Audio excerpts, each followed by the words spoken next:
Alright, so I am going to try to change out this brake booster sensor. So first we got to take this panel off. There are three 8mm sockets.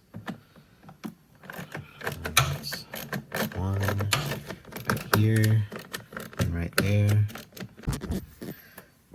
Alright, so I took those off, and you got to be careful when you lift this up because there is a little wire here. So you just take that out. And I'll just flip it over like this. Let's see. Then we gotta take this thing off. Okay. Alright, so I ended up trying to take this front cowl off here. So there's 3 bolts. There's one right here in the front on this side, one on the other side, and then there was one right here. So you take that off. So I just loosened up those bolts and I kind of just moved this. You can kind of just take this and move it out of the way so you can see what's going on down here. So here's that brake booster sensor. And it's down right here. You can see right here, you see that little circle? It has 2 bolts on the side of it.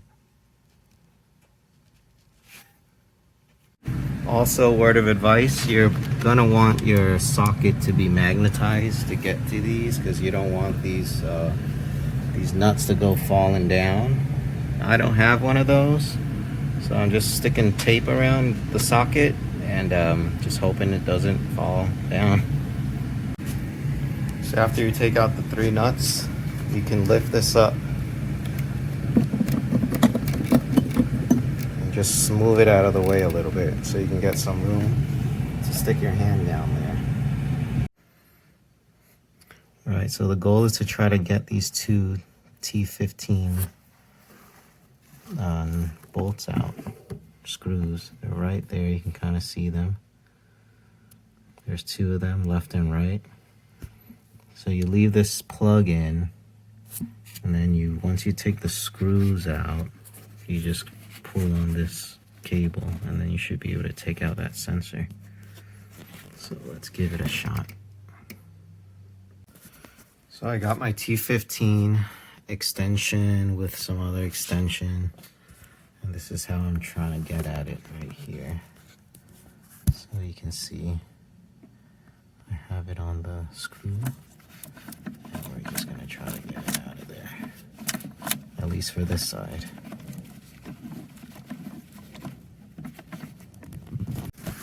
So the screw is almost all the way out, and I don't want it to drop in there, but I have one of these magnetic catcher things, so I'm gonna try to keep it on there and grab it before it falls.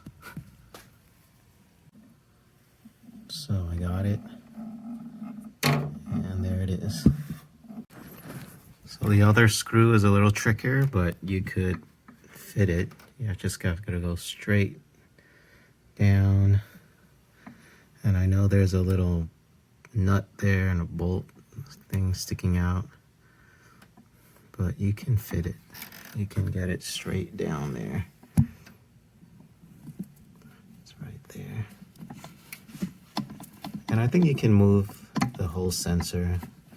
You know, it's connected to the tube over here, so you can kind of wiggle it around. But I'm gonna go ahead and take this screw out. So I got it out. I didn't need to use the little claws. It just kind of magnetized onto that screw, and I picked it right out. So now we just gotta pull it up and get it out of there. Let's try it down here.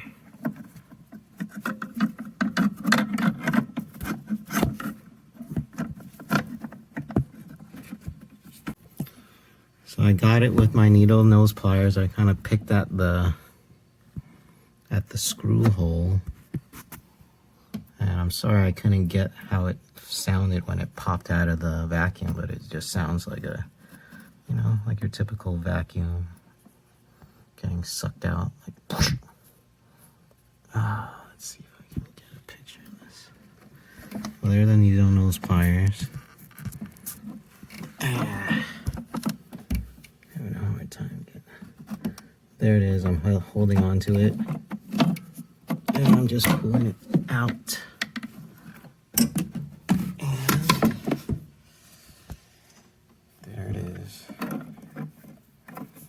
The sensor.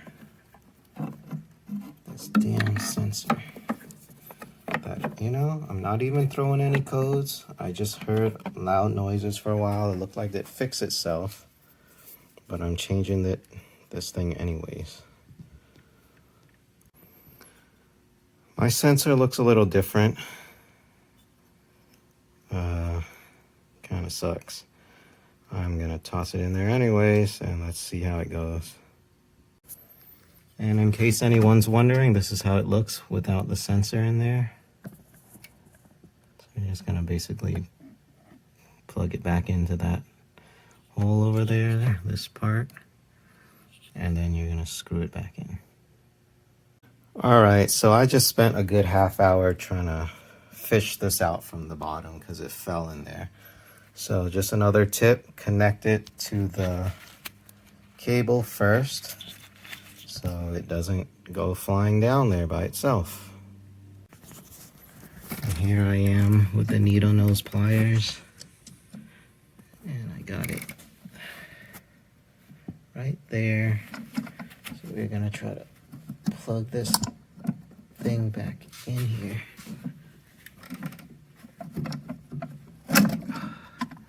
So there we go. And there's the plug part. And there we go. It's right on top of that. Take this, push it in. So next step is to screw it back in. So here's that screw. I do not want it to fall in there because it's going to be game over if it falls down there. So let's try to plug this in. Let's try to screw that in. So I got the two screws in. And just another little tip, you can use a large screwdriver to hold the plug over here. And that'll help you kind of at least shift this thing around just a little bit, just so you can have clearance from this little, this nut over there. You know, you're trying to reach that screw down there, the T15, and it's kind of in the way. You kind of move it, even though it's like 2-3 millimeters, but it'll let you get the little bit into the T15 easier. All right, so I buttoned everything up, and it seems to be working so far. I've driven it for probably a good half an hour, and I don't seem to have any issues with it. When I first started it up, I did hear that same noise, but that could have been just, you know, the vacuum fixing itself for the first time or getting it back into the system. But it looks like it's working so far. So yeah, so far so good.